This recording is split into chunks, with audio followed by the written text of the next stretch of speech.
దేవుని వాక్యం చదువుకుందాము. అపోస్తుల కార్యములు 10వ అధ్యాయము 17వ వచనము.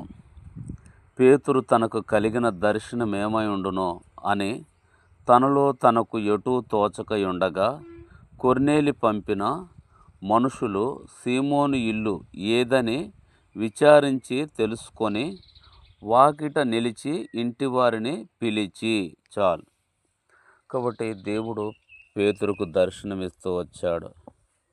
పేతురు ఉప్పేకు వస్తాడు.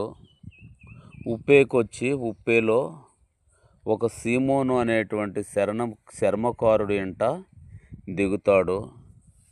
దేవుని ప్రజలందరూ దేవుడు సేవకుడైన పేతురు వచ్చాడని సీమోను ఇంటికి వస్తారు.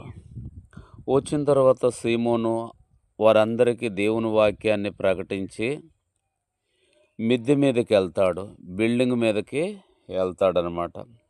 ఇంటివారు పేతురికి కడమ విశ్వాసులకి అందరికీ వంట సిద్ధం చేస్తారు, అన్నం సిద్ధం చేస్తారు.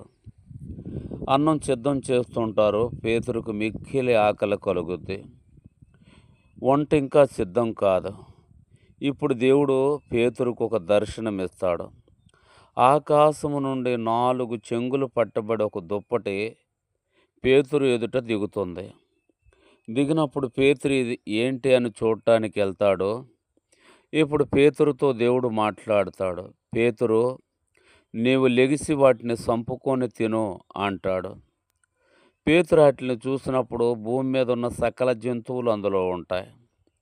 ప్రభువా, నిషిద్ధమైనది వెలివేయబడింది నేను ఎప్పుడు తినలేదు ప్రభువా అంటాడు.